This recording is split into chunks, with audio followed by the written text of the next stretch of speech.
Friends, स्वागत है आपके अपने YouTube चैनल ऋषभ क्लासेस में। आज के वीडियो में हम बात करने वाले हैं काफ़ी महत्वपूर्ण टॉपिक पे, जो कि यूपी डीएलएड एडमिशन से जुड़ी होने वाली है।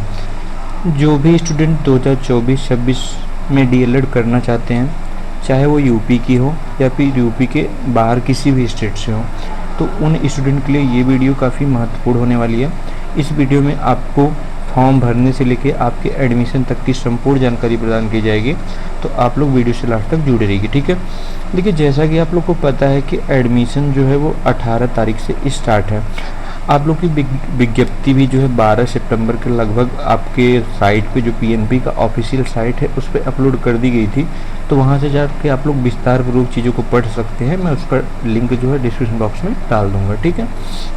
तो आइए बात करते हैं एडमिशन से जुड़ी कुछ महत्वपूर्ण बातों पे। सबसे पहले तो आपको हम बता दें कि एडमिशन का प्रोसेस क्या रहने वाला है। देखिए, जो एडमिशन का प्रोसेस है वो 18 सितंबर से आपका जो एडमिशन है, मतलब फॉर्म फिलिंग की जो डेट है वो स्टार्ट हो जाएगी, ठीक है। 18/9/2024 से आपकी जो अंतिम तारीख है फॉर्म फिलअप करने का, वो 9 अक्टूबर रखा गया, और 10 अक्टूबर को आपको फाइनल प्रिंट जो है कॉलेज में सबमिट करना पड़ेगा।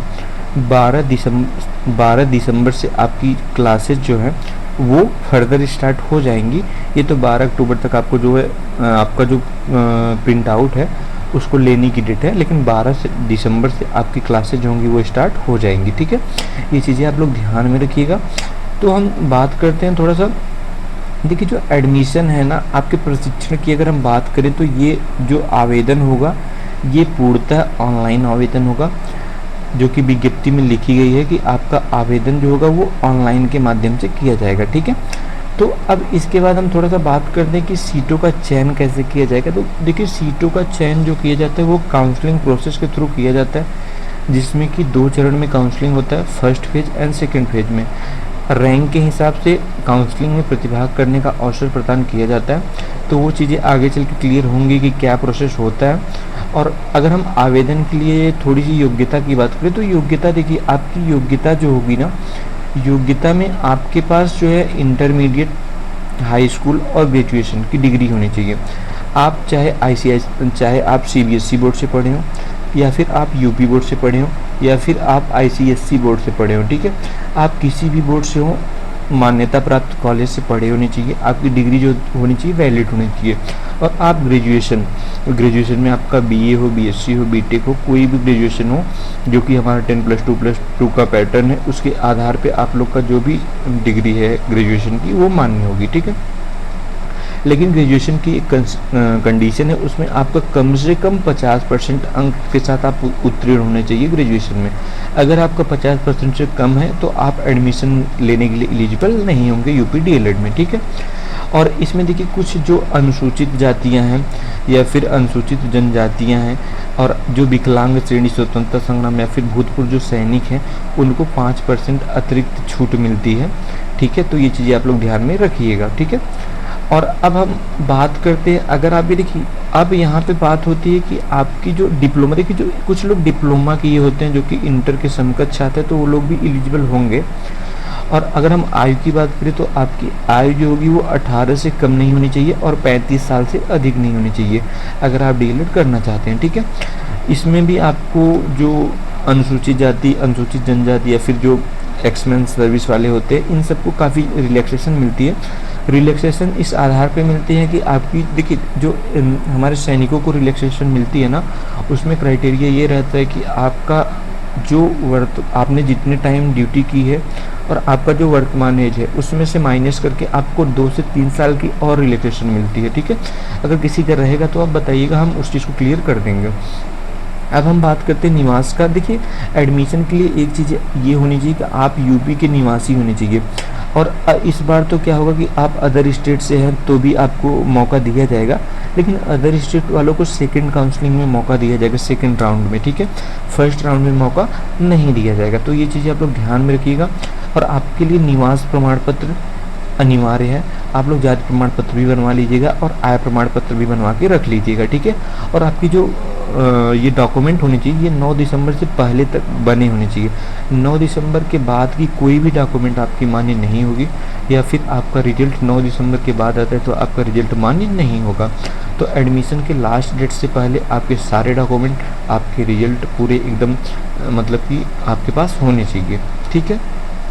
अब हम बात करते हैं कि देखिए इसमें थोड़ा सा एक चीज़ हम आपको क्लियर कर दें कि यदि देखिए यदि सीटें रिक्त रहती हैं काउंसलिंग के बाद फर्स्ट राउंड के, तो अदर स्टेट को मौका मिलेगा।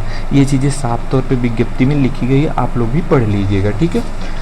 और हम बात करते हैं कि देखिए अभ्यर्थियों को यदि प्रवेश की जो तिथि है वो राज्य सरकार द्वारा जो भी अधिकृत है उसके निर्धारित प्रारूप पर निर्गत निवास प्रमाण पत्र आपको प्रस्तुत करना अनिवार्य होगा। ये चीज़ें हम आप लोग को बता चुके हैं, और ये चीज़ें बार बार इसलिए बता रहे हैं क्योंकि अभी से आप लोग बनाएंगे तो 8-9 दिन में बना के दे देते हैं साइबर वाले, ठीक है। और जो भी हमारे ऑनलाइन आवेदन में जो भी आपकी अंकित मतलब जो भी आप फॉर्म भरेंगे वो आपका एकदम सही होना चाहिए। देखिए क्योंकि फॉर्म भरने के बाद आप उस फॉर्म में संशोधन की जो संभावना होती है वो लगभग नगण्य के बराबर होती है, ठीक है। तो आप लोग फॉर्म फिलअप करते टाइम थोड़ा सा केयरफुल होके फॉर्म फिलअप करिएगा। अगर आपकी फॉर्म गलत हो जाती है तो आप क्या करेंगे, एक अगला फॉर्म भर देंगे, दूसरा फॉर्म भर देंगे, और उस फॉर्म में सही चीज़ें भरेंगे तो आपका देखिए आप चाहे जितना फॉर्म भरिए लेकिन जो आपका लास्ट फॉर्म रहेगा उसी को वैलिड मान के बाकी सभी फॉर्म को निगलेक्ट कर दिया जाएगा, ठीक है। तो ये चीज़ें आप लोग ध्यान में रखिएगा। और जो स्टेट रैंक के आधार पे आप लोग की काउंसलिंग होगी। डॉक्यूमेंट में आप लोग आधार कार्ड और आपके पास एक पहचान पत्र के रूप में आधार कार्ड हो या मतदाता पहचान मतलब मतदाता वोटर आईडी हो या फिर पैन कार्ड हो, ड्राइविंग लाइसेंस हो, पासपोर्ट साइज कुछ फ़ोटो होंगी जो कि आपके फॉर्म भरने के टाइम लगेंगी। तो ये सब चीज़ें आप लोग ध्यान में रखिएगा। और अगर हम फीस की थोड़ा सा बात करें तो जनरल और ओबीसी की फ़ीसें 700 होंगी, और जो SC ST होंगी उनकी फ़ीसें 500, और जो विकलांग होंगे उनकी फ़ीसें 200 के लगभग ली जाएंगी, ठीक है। तो ये चीज़ें आप लोग ध्यान में रखिएगा। और एक चीज़ें हम आप लोग को एक चीज़ और बता देते हैं कि जो आप लोग का जो फर्स्ट राउंड की काउंसलिंग होगी, जैसा कि लिखा गया कि आप लोग का स्टेट रैंक जो होगा ना, स्टेट रैंक आप लोग का 16 अक्टूबर के आसपास 16 अक्टूबर को आपका डिक्लेयर किया जाएगा। और जो आपका फर्स्ट राउंड का काउंसलिंग होगा वो 17 से 30 अक्टूबर तक चलेगा, ठीक है। और इसके बाद जो सेकेंड राउंड की काउंसलिंग होगी वो 20 नवंबर से 30 नवंबर के लगभग चलेगी। तो ये चीज़ें आप लोग ध्यान में रखिएगा।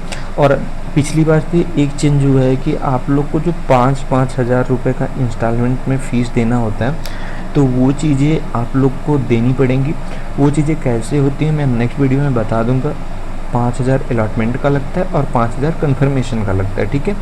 ये फ़ीसें नॉन रिफंडेबल होती हैं, तो इसलिए इन चीज़ों को ध्यान से करना होता है कि अगर आपको कॉलेज चूज़ करना है तो ही आपको भरना होगा। कैसे कॉलेज चूज़ करना है, कैसे आपको डाइट मिल सकता है, अगर आपकी प्रायोरिटी डाइट है तो आप कहाँ से करेंगे, क्या चीज़ें आप लोग के लिए सूटेबल होगी या फिर अच्छी होगी इन फ्यूचर, क्योंकि हमने वो किया है तो हम जानते हैं।